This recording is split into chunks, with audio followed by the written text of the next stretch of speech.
네, 학교 현장에서 발생할 수 있는 많은 상황들을 한번 살펴보도록 하겠습니다. 네, 먼저 공개 수업을 앞둔 교사 A의 상황입니다. 수업 주제와 자료는 정해졌는데 아이들이 어려워할 용어가 많아 걱정입니다. 설명 문장을 쉽게 바꾸고 싶은데 어디까지 풀었어야 하는지 감이 없습니다. 교과서 표현을 바꾸다 보면 의미가 틀어질까 조심스럽습니다. 학생 눈높이 설명 버전을 빠르게 만들고 싶다라고 생각을 하는 교사 A의 상황입니다. 수업 주제와 자료는 준비했지만 교과서 용어와 설명이 학생들에게 어렵게 느껴질 수 있는 상황인데요. 이럴 때 코파일럿을 이용하면 의미를 해치지 않으면서 학생 눈높이에 맞는 설명 버전을 빠르게 만들 수 있습니다. 네, 수업 중 토의 활동을 운영하는 교사 B의 상황입니다. 질문을 던졌는데 조용합니다.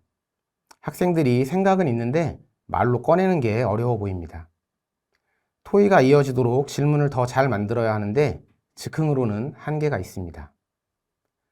토의가 활발하게 진행될 수 있는 질문은 없을까? 네, 토의 수업에서 자주 겪게 되는 장면입니다.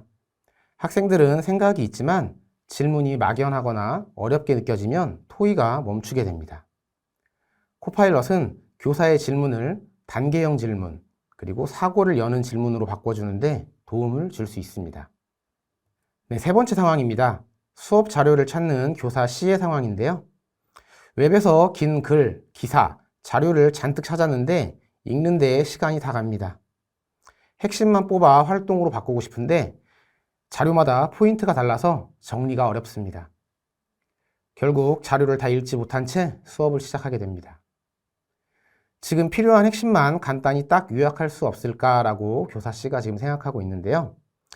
네, 이렇게 수업 자료를 찾다 보면 읽어야 할 자료는 많은데 시간은 부족한 상황을 자주 겪습니다. 코파일럿을 활용하면 긴 글이나 자료에서 지금 수업에 필요한 핵심만 빠르게 요약할 수도 있습니다. 요약 결과를 바로 수업 활동으로 재구성할 수도 있습니다. 자, 그럼 코파일럿에 대해서 먼저 알아보도록 하겠습니다.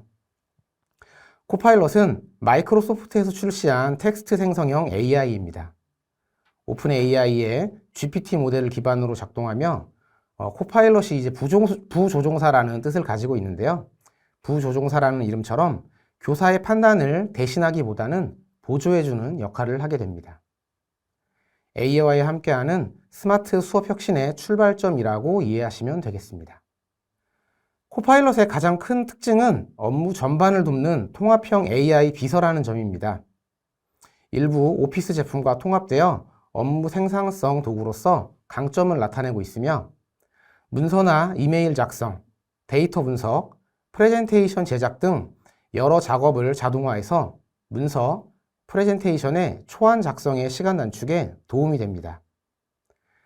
엑셀에서는 데이터를 시각화하거나 분석하는 데 탁월하고 엑셀 함수 작업을 대신 작성할 수도 있습니다. GPT 모델을 이용해 대화를 주고받을 수 있으며 엣지 브라우저를 통해 페이지 요약 기능도 수행할 수가 있습니다. 코파일럿은 웹, 그리고 M365 앱 등에서 모두 사용할 수가 있습니다. 웹이라고 한다면 엣지 브라우저를 이야기하고 있고요. M365 앱은 워드, 엑셀, 파워포인트 등 학교 현장에서 많이 활용하는 소프트웨어가 포함되어 있습니다. 웹에서는 페이지 요약, 번역, 질문 중심의 활용이 가능하고요. 앱에서는 문서, 자료 제작에 밀착된 활용이 가능합니다. 코파일럿은 개인 계정과 비즈니스 계정에 따라 활용 범위가 달라지게 됩니다. 학교에서는 보통 개인 계정으로 사용하는 경우도 있고 조직 계정으로 사용하는 경우도 있을 텐데요. 조직 계정으로 사용할 경우에는 보안과 데이터 관리 측면에서 조금 더 장점이 있습니다. 오늘 실습은 기능 이해 중심으로 진행되니 계정 차이로 인한 부담은 갖지 않으셔도 되겠습니다. 네, 지금 보이는 화면이 엣지 브라우저에서 코파일럿을 실행한 화면입니다. 코파일럿은 엣지 브라우저와 함께 사용할 때 활용도가 매우 높아집니다. 웹 페이지를 보면서 바로 요약하거나 특정 부분을 확장해서 질문하는 방식으로 활용할 수 있습니다. 교사에게는 웹 읽기 도우미 역할을 한다고 생각하시면 좋습니다.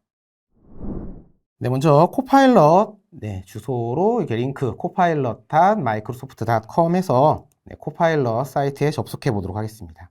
네, 이렇게 왼쪽에 다양한 메뉴들이 있는 걸 확인할 수가 있는데요. 먼저 왼쪽 메뉴에 보시면 새 대화, 라이브러리, 작업, 검색, 상상하기, 랩, 그리고 아래쪽에는 기존에 했던 다양한 채팅 기록들이 나와 있는 걸 확인할 수가 있습니다. 네, 이 중에서 먼저 상상하기를 한번 가보도록 하겠습니다.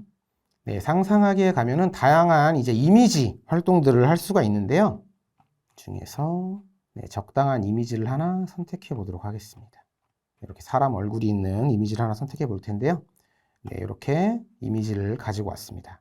자, 그리고 여기서 우리가 파일을 추가해서 이 이미지에 있는 얼굴을 바꿔볼 수가 있는데요.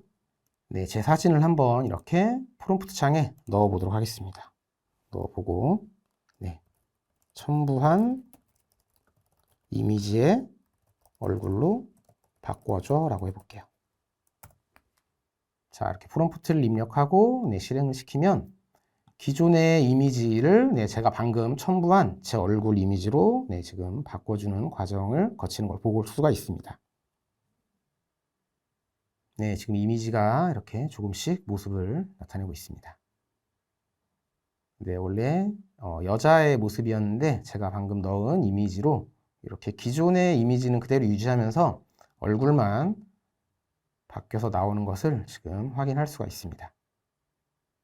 네, 이렇게 굉장히 자연스럽게 지금 이미지가 바뀌고 있죠. 네, 이미지가 완성이 됐습니다. 자, 이 완성된 이미지는 여기 왼쪽 메뉴에 라이브러리에 가면 이렇게 저장이 되어 있는 것을 확인할 수가 있습니다. 자, 이번에는 여기 랩 기능으로 한번 가보도록 하겠습니다. 랩은 다양한 이제 연구실 기능인데요. 랩 기능에서 실제로 학교 현장에서 뭐 미술 시간이라던가 이럴 때 사용할 수 있는 이 3D 기능을 한번 이용해 보도록 하겠습니다. 네, 코파일럿 3D 지금 시도하기 들어간 다음에 이건 어떤 기능이냐면 이미지를 올리면 그 이미지를 3D로 자동으로 변환해주는 기능인데요. 이미지를 한번 업로드 해보겠습니다. 네, 미리 제가 AI로 만든 이 인공지능 스피커를 한번 넣어 볼 텐데요. 이렇게 사진을 직접 넣은 다음에 바로 만들기를 누르면 실제로 이렇게 생성 중이라고 하면서 방금 넣은 이미지의 3D 모델링을 바로 실행을 해주는 것을 확인할 수가 있습니다. 네, 아무래도 3D 모델링 시간이 좀 걸리는데요. 네, 완성이 됐습니다. 한번 눌러볼까요? 네, 방금 넣은 이미지를 이렇게 3D로 위, 아래, 그다음에 사방에서 이렇게 둘러볼 수 있게 마우스를 클릭해 보면 이렇게 3D 모델링이 지금 완성된 것을 확인할 수가 있습니다. 네, 이번에는 왼쪽 하단의 메뉴를 잠깐 보도록 하겠습니다. 여기 로그인된 메뉴에 가시면은 다양한 설정 값들을 우리가 확인할 수가 있는데요. 설정에 들어가 보시면 기본 설정에 음성 언어라고 되어 있습니다. 여기 보시면은 지금 이제 자동 검색으로 되어 있는데 이런 경우에는 어떤 언어, 뭐 한국어를 넣던지 영어를 말하던지 해서 자동으로 인공지능이 검색해 주는 기능이고요. 그 외에도 다양한 이렇게 언어들을 지원해 주는 것을 확인할 수가 있습니다. 네, 다시 새 대화로 와서 가운데 이제 가장 중요한 프롬프트 창을 한번 살펴보도록 하겠습니다. 네, 가운데 하단 프롬프트 창에다 여기다 바로 이제 명령어를 입력할 수가 있는데요. 네, 오늘 날씨 알려줘 한번 해볼까요? 자, 그러면 다른 이제 인공지능 LLM 모델들처럼 이렇게 오늘의 날씨를 실시간으로 검색해서 알려주는 것을 확인할 수가 있습니다. 네, 그리고 여기 왼쪽 하단에 보시면 더하기 버튼이 있는데요. 더하기 버튼을 누르면 이렇게 이미지 생성, 심층 연구 시작, 팟캐스트 만들기, 퀴즈 풀기, 그다음에 커넥터 사용이라고 해서 다양한 외부 앱과 연동을 할 수가 있습니다. 간단하게 몇 가지 기능만 한번 살펴볼 건데요. 자, 이미지 생성을 한번 눌러보도록 하겠습니다. 자, 그러면 이렇게 이미지라고 지금 돼 있고 다음에 대한 이미지 만들기라고 돼 있는데 간단하게 공원을 산책하는 고등학생과 강아지라는 이미지를 한번 만들어 볼까요? 네, 프롬프트를 입력하고 바로 실행을 누르면 이렇게 이미지가 실시간으로 생성되는 것을 우리가 확인할 수가 있습니다. 네, 지금 이미지가 조금씩 모습을 드러내고 있는데요. 네, 공원 배경으로 지금 고등학생으로 보이는 학생이 지금 산책을 하고 있는 모습이 나타나고 있습니다. 네, 이렇게 이미지가 지금 완성이 됐습니다. 고등학생이 지금 강아지와 함께 산책하고 있는 모습이 잘 나타났고요. 자, 이번에는 심층 연구 같은 경우는 시간이 좀 많이 소요되는 일이어서 나중에 또 실습을 해보도록 하고 실제로 이제 학교에서 수업의 마무리에 활용할 수 있는 이 퀴즈 풀기를 한번 실행해 보도록 하겠습니다. 자, 그럼 간단한 퀴즈를 낼 수 있는데요. 뭐 사회 시간이라고 생각을 해보고 한번 간단하게 퀴즈를 한번 내보도록 하겠습니다. 조선시대 세종의 업적에 관한 퀴즈라고 간단하게 프롬프트를 입력하면 이렇게 퀴즈를 준비하고 있어요 라고 한 다음에 실제로 코파일럿이 조선시대 세종대왕의 주요 업적을 중심으로 흥미로운 문제들을 지금 생성하고 있는 과정을 살펴볼 수 있습니다. 네, 바로 이렇게 문제가 나왔네요. 총 5문제가 주어지고요. 이렇게 세종대왕이 창제한 우리나라 고유 문자는 무엇인가요? 네, 정답을 맞출 경우에 이렇게 답이 나오고 다음 문제는 한번 틀려보도록 하겠습니다. 네, 세종대왕 시기에 활발히 이루어진 과학기술 발명품은 무엇인가요? 라고 했을 때 자명종 한번 해볼까요? 네, 이렇게 오답을 누를 경우에는 이렇게 오답이고 정답은 치국이고 이렇게 설명이 같이 나오는 것을 확인할 수가 있습니다. 네, 이것들을 이제 학생들과 함께 풀어볼 수가 있겠죠. 네, 그 밑에 커넥터 사용과 관련해서는 이렇게 다양한 지메일이라던가 구글 드라이브 이런 여러 가지 외부 앱들과 연동될 수 있는 것을 확인을 할 수가 있고요. 네. 자, 다시 새 대화로 돌아가 보도록 하겠습니다. 네, 새 대화에서 여기 스마트라고 되어 있는 부분을 클릭해 보시면 이렇게 다양한 모델들을 선택할 수가 있습니다. 이렇게 GPT 5.1, GPT 5.2, 그리고 깊이 생각하기, 학습 및 배우기, 검색과 특화된 이런 다양한 모델들을 직접 용도에 맞게 사용할 수가 있습니다. 네, 코파일럿의 페이지 기능은 생각과 결과를 누적하는 공간입니다. 한번 만든 답변을 작성하고 이후에 수정, 확장, 재구성할 수 있는 공간입니다. 여러 차시의 수업 자료를 준비할 때 특히 유용합니다. 자, 그럼 페이지 기능을 한번 실습해 보도록 하겠습니다. 페이지 기능은 왼쪽 메뉴에 있는 라이브러리 메뉴에서 위쪽에 탭에 이미지, 페이지, 리서치 보고서, 팟캐스트에서 페이지를 클릭한 다음에 오른쪽에 페이지 만들기를 누르면 들어갈 수 있습니다. 자, 고등학교 수학 시간이라고 가정을 해보고 한번 실제로 내용을 넣어보도록 하겠습니다. 고등학교 수학 미분에 대해 학생들에게 지도해야 하는 내용을 정리해줘 라고 해볼게요. 자, 그리고 실행을 누르면 코파일럿이 생각을 해서 바로 이렇게 간단하게 내용을 작성해 주는 것을 확인할 수가 있습니다. 자, 그런데 내용이 조금 너무 부실한 것 같아요. 그래서 조금 더 자세한 설명이 들어가면 좋겠다고 한번 요구해 보겠습니다.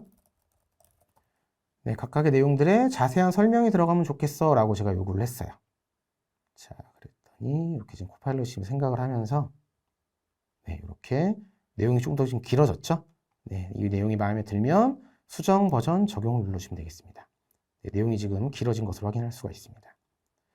자, 이번에는 여기 6번에 보니까 지금 문제풀이 및 응용이라고 되어 있는데 실제 문제를 한번 넣어보도록 할게요.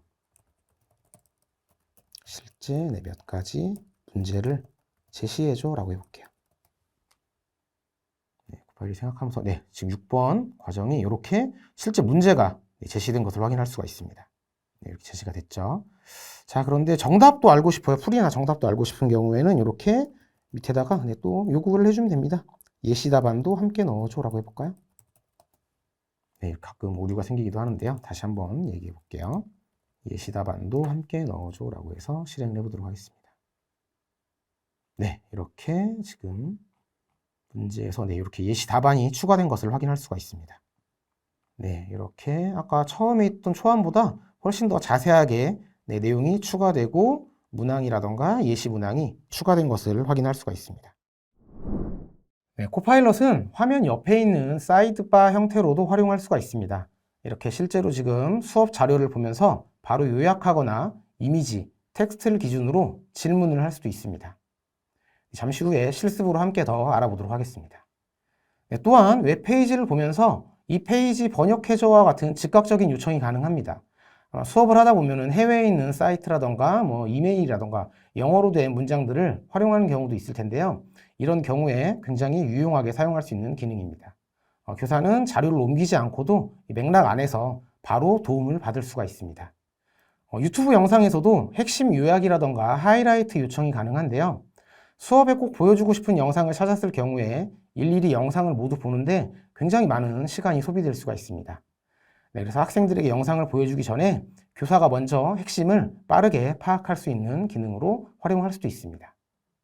네, 또한 긴 문서나 자료를 열어두고 요약, 재구성, 그리고 수업용 자료 변환을 요청할 수도 있습니다. 특히 수업과 관련된 문서나 연구자료를 정리에 굉장히 큰 도움을 받을 수가 있습니다. 네, 바로 한번 실습해 볼 텐데요. 네, 지금 엣지 브라우저에서 우리나라 다양한 궁궐에 대해서 알아보는 수업을 지금 한번 진행해 보려고 합니다. 자, 그래서 여기서 경복궁 한번 들어가 볼게요. 자, 그럼 경복궁에 대한 내용이 굉장히 이렇게 많이 나와 있어요. 나와 있는데, 여기서 이 화면 오른쪽 상단에 보면 이렇게 코파일럿 채팅이라는 기능이 있습니다. 엣지에서. 자, 그리고 여기서 이 페이지 요약해줘라고 한번 해볼게요. 자, 그러면 실제로 이제 왼쪽에 나와 있는 경복궁에 관련된 다양한 내용들을 이렇게 바로 요약해 주는 걸 확인할 수가 있습니다. 뭐 관람 정보라던가 편의 기능, 기관 정보 이런 것들을 일일이 다 찾아보지 않더라도 이렇게 코파일럿에게 질문해서 간단하게 요약할 수 있는 기능이고요. 자, 이번에 아까 봤던 기능 중에 번역 기능을 한번 사용해 보도록 할게요. 자, 제가 지금 프랑스 파리에 있는 루브르 박물관 홈페이지에 들어왔습니다. 내용이 다 지금 영어로 되어 있는데요. 이 페이지 번역해줘라고 한번 해볼게요. 자, 이렇게 한 줄 명령어만 딱 입력을 했는데, 자연스럽게 한국어로 쭉 번역해주는 것을 확인할 수가 있습니다. 실제로 뭐 전시 및 영상 콘텐츠라던가, 여러 가지 하이라이트, 구독 기관 정보, 이런 내용들을 실제 여기 나와 있는 내용들을 이렇게 바로 실시간으로 번역해주는 것을 확인할 수가 있고요. 자, 이번엔 유튜브 영상 한번 확인해 보도록 하겠습니다. 자, 제가 유튜브에서 지금 교육부 채널에 들어와 있는데요. 교육부 채널에서 이렇게 설날 인사 한번 눌러볼까요? 지금 영상을 지금 안 봤습니다. 안 본 상태에서 실제로 이 영상이 어떤 내용인지 바로 한번 이야기해 보도록 할게요. 이 영상 요약해줘. 영상을 직접 보지 않아도 코파일럿에게 이렇게 이 페이지만 열어놓고 나서 이 영상 요약해줘라고 하면 설날에 떡국을 왜 먹는지 뭐 이렇게 새해 유래, 그 다음에 뭐 설날에 떡국을 먹는 이유, 새해를 2번 보내는 이유, 영상의 구성 방식 이런 것들을 바로 확인해 주는 것을 확인할 수가 있고요. 한 가지 명령 한번 더 해볼까요? 하이라이트만 뽑아줘라고 해볼게요.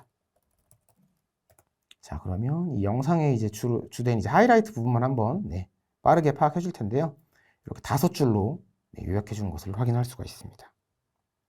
이번에는 실제로 문서를 한번 열어볼 텐데요. PDF 파일 문서를 한번 열어보도록 하겠습니다. 자, PDF 수업 자료로 찾아놓은 파일인데요. 연결 프로그램에서 열 때 이렇게 엣지로 열어주면 되겠습니다. 자, 이렇게 엣지로 제가 지금 PDF 파일을 열었어요. 자, 수업 자료로 찾은 지금 내용인데 굉장히 내용이 길어요. 그쵸? 미세먼지 뭐 이런 내용들인데 내용이 길어서 한번 이 문서를 요약해 보도록 하겠습니다. 이 문서 요약해줘 라고 했더니 실제로 코파일럿이 이렇게 PDF 문서 전체 고등학생 대상 미세먼지 수업을 준비하는 교사 자료라고 나오면서 각각의 내용들을 이렇게 개조식으로 쭉 요약해 주는 걸 확인할 수가 있습니다. 굉장히 빠르게 지금 요약을 해주고 있고요. 자, 나는 이 내용으로 뭐 만약에 PPT 자료를 만들고 싶다라고 하는 경우에는 이 페이지를 수업용 PPT 구조로 만들어줘라고 한번 해볼게요. 자, 그러면 실제로 이 문서를 이렇게 PPT에 바로 활용할 수 있게 슬라이드별 주제와 내용으로 요약해 주는 것을 확인할 수가 있습니다. 실제로 이렇게 문서를 그대로 사용하지 않고 학교 현장에서는 이렇게 슬라이드 형식으로도 많이 사용을 할 텐데요. 이럴 경우에 간단하게 슬라이드별로 이렇게 요약을 해줄 수가 있는 거겠죠. 바로 이렇게 완성이 됐고요. 뭐 또 다양하게 학생용 활동지도 한번 구성을 해볼까요? 이 페이지의 내용을 학생용 활동지로 재구성해 줄래? 라고 해볼게요. 자, 그러면 이렇게 활동지처럼 쭉 나오는 걸 확인할 수가 있습니다. 실제로 문제가 있고 답을 적는 칸이 이렇게 나오게 되는 것을 확인할 수가 있고요. 그대로 복사해서 문서에 만들어주면 되겠죠. 한 가지만 한번 더 해볼 텐데요. 여기다가 이 페이지에 어울리는 이미지를 한번 만들어 보도록 할까요? 네, 코파일럿 이미지 생성 기능도 있었는데요. 슬라이드 자료라던가 이런데 이제 이미지 같은 거를 넣은 경우도 있는데요. 네, 이렇게 이미지를 만들려고 하면은 네, 어떤 이미지가 필요한지 물어보고 있죠. 네, 표지용 일러스트로 한번 해볼게요. 그러면 제가 입력한 프롬프트에 맞춰서 이렇게 실제로 이미지를 생성해 주는 것을 확인할 수가 있습니다. 네, 이렇게 미세먼지와 관련된 이미지가 만들어지고 있는데요. 실제 이 긴 내용들을 네, 이렇게 이미지 한 장으로 압축해서 네, 표지 형식으로 구성할 수도 있겠죠. 네, 이런 다양한 이미지들을 이용해서 요새는 그 카드 뉴스 형식으로도 많이 활용을 할 수가 있는데요. 네, 이 페이지를 카드 뉴스 문안으로 만들어 줄래? 라고 한번 해볼게요. 자, 그리고 한번 실행을 해보면 네, 이렇게 카드 뉴스 표지, 미세먼지랑 이렇게 네, 아까 슬라이드랑은 좀 다른 형식으로 실제로 카드 뉴스 형식으로 이렇게 생성되는 것을 확인할 수가 있습니다.